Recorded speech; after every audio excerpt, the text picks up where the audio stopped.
تو شریعت اسلامیہ کے حدود کو توڑنا شروع کر دیا تھا. لہو و لعب، کھیل تماشا، بندروں کو نچواتا، لڑکیوں کو نچواتا، ڈھول تاشے باجے بجاتا، اور نماز کا وہ تارک تھا، وہ شرابی تھا.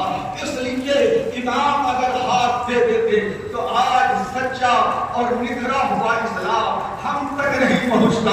اس لیے حسن کی، حسین کی جو بھی چل رہی ہے حق و باطل کے درمیان رہی ہے. اس لیے اے مسلمانوں، امام علی مقام نے یزید کے ہاتھ میں ہاتھ نہیں دیا. اس کے بعد آپ مکہ مکرمہ سے نکلے، آپ کے بھائی نے بھی روکا، صحابہ کرام نے بھی روکا.